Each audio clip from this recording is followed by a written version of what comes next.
चलिए दोस्तों, मैं आप लोगों को बताने जा रहा हूं कि दोस्तों भोजपुरी के सुपरस्टार एक्टर कहे जाने वाले यश कुमार मिश्रा का पत्नी निधि झा का दोस्तों पुत्र हुआ। दोस्तों जी हाँ दोस्तों, आप लोग सही सुन रहे हैं दोस्तों। वीडियो को स्किप करके नहीं देखिएगा, वीडियो को अंत तक देखिएगा। अगर आप लोग हमारे चैनल पर नए हैं तो हमारे चैनल को सब्सक्राइब कर लीजिएगा और वीडियो पसंद आए तो लाइक कर लीजिएगा। चलिए मैं आप लोग को बिना देर किए हुए बताने जा रहा हूँ कि निधि झा का दोस्तों पुत्र हुआ, यानी बेटा हुआ। दोस्तों जी हाँ दोस्तों, यश कुमार का दोस्तों पहला संतान हुआ दोस्तों, और यह पहला बेटा है दोस्तों। और यह बेटा के खुशी में दोस्तों यश कुमार ने बहुत सारा पार्टी किए दोस्तों, और पूरे फैमिली के साथ दोस्तों अपने निधि झा अपने पत्नी को दोस्तों अपने घर में दोस्तों फूलों को बिछाकर दोस्तों उस पे निधि झा को चलाकर दोस्तों अपने घर में एंट्री करवाए दोस्तों, यानी प्रवेश करवाए निधि झा को दोस्तों। और निधि झा दोस्तों फूलों का बरसात के समय दोस्तों अपने घर में एंट्री ली दोस्तों। जी हाँ दोस्तों, तमाम प्रकार के तस्वीरें लगाए गए हैं दोस्तों, स्क्रीन पर आप लोग देख सकते हैं दोस्तों।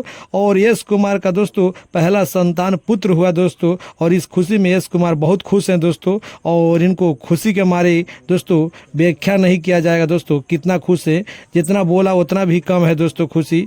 जी हाँ दोस्तों, आप लोग सही सुन रहे हैं। तब तक के लिए धन्यवाद।